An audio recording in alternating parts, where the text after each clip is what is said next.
रात का करीब 1 बजा था। कड़ाके की ठंड थी। मैं जल्द से जल्द अपने घर पहुंच जाना चाहता था।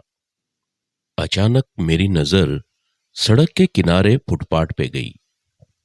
एक वृद्धा हाथों को आंखों पे रखकर दूर कहीं देख रही थी, जैसे किसी के आने की राह तक रही थी। मैं खुद को उसके करीब जाने से रोक नहीं पाया। मैंने पास जाकर आहिस्ता से कहा, माँ जी। वृद्धा ने चेहरा उठाकर कहा, आ गया बेटे, सवेरे से तेरी राह तकती हुई यहां बैठी हूं। तूने कहा था कि मैं अभी आता हूं, यहीं बैठना, तब से यहीं बैठी हूं। वृद्धा की बातें सुनकर मेरी आंखें नम हो गई। मैं समझ गया कि बेटा मां को बोझ समझकर सड़क के किनारे बैठाकर चला गया है। मैंने कहा, मां जी, मैं आपका बेटा नहीं हूं। वृद्धा बोली, ओह, माफ करना बेटे, मुझे लगा मेरा बेटा आ गया है। मैंने कहा, मां जी, आपका बेटा अब कभी नहीं आएगा। वो आपको यहां छोड़कर चला गया है। वृद्धा बोली, नहीं बेटे, मेरा बेटा जरूर आएगा। वो मुझसे बहुत प्यार करता है।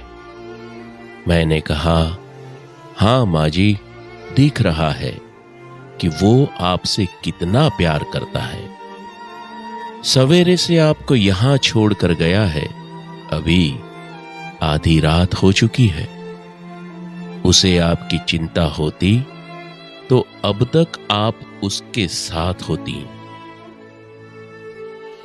मेरी बातें सुनकर शायद वृद्धा को समझ आ गया था कि उसका बेटा उम्र के इस पड़ाव पे अपनी मां को बोझ जानकर उससे पीछा छुड़ाकर भाग गया है।